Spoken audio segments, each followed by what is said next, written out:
نماز کے بارے میں ایک حدیث آتی ہے، میں اس حدیث کو جب پڑھتا ہوں مزہ آ جاتا ہے کہ نبی کریم صلی اللہ علیہ وسلم نے فرمایا کہ تحترقون تحترقون، تم لوگ جل رہے ہوتے ہو۔ اب دیکھیں نبی اکرم صلی اللہ علیہ وسلم کا کلام وہ ہے جو اوتیت جوامع الکلم، مجھے کلام کی جامعیت عطا کی گئی، یعنی تھوڑے الفاظ سے زیادہ مفہوم نکلتا ہے۔ وہ اللہ کے نبی دہرا رہے ہیں تحترقون تحترقون، تم جل رہے ہو، تم جل رہے ہو، گویا گناہوں کی بھٹی میں جل رہے ہو۔ حتی اذا صلیتم الفجر، یہاں تک کہ تم فجر کی نماز پڑھ لیتے ہو، غسلتھا، وہ اس کو دھو ڈالتے ہیں، ثم تحترقون تحترقون، پھر تم نکلتے ہو تو پھر وہی دنیا ہے، وہی گناہ ہیں، وہی آنکھیں، وہی سماعتیں، کہاں کہاں تم پھر رہے ہو اور گناہ ہو رہے ہیں۔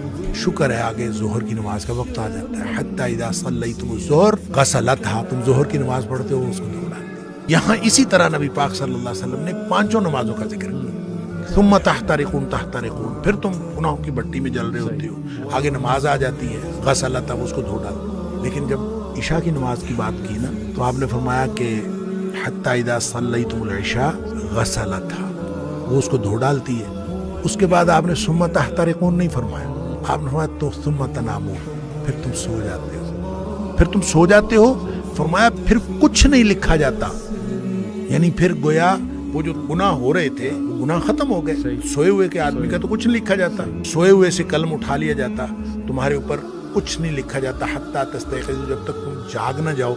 اچھا اس کا مطلب یہ ہے کہ جو نہیں سویا عشاء کے بعد تو وہ تو تحترقون تحترقون ہو جائے گا۔ تو یہاں سے ایک بات، ایک مسئلہ نکلتا ہے کہ ہم جو عشاء کی نماز پڑھ کے جاگتے رہتے ہیں اور 11-12 بجے تک جاگتے رہتے ہیں، وہ ہم گناہوں کو سمیٹتے رہتے ہیں اور غسلتھا کیے بغیر سو جاتے ہیں، اتنا بڑا رسک لیتے ہیں۔ اس لیے نبی پاک صلی اللہ علیہ وسلم حضرت ابو ہریرہ رضی اللہ تعالیٰ عنہ کو فرمایا تھا کہ ابو ہریرہ سونے سے پہلے وتر پڑھنا نہ بھولنا۔ یہ جو وتر ہے یہ اصل میں رات کی نماز ہے، یہ عشاء کی نماز نہیں ہے، رات کی نماز ہے۔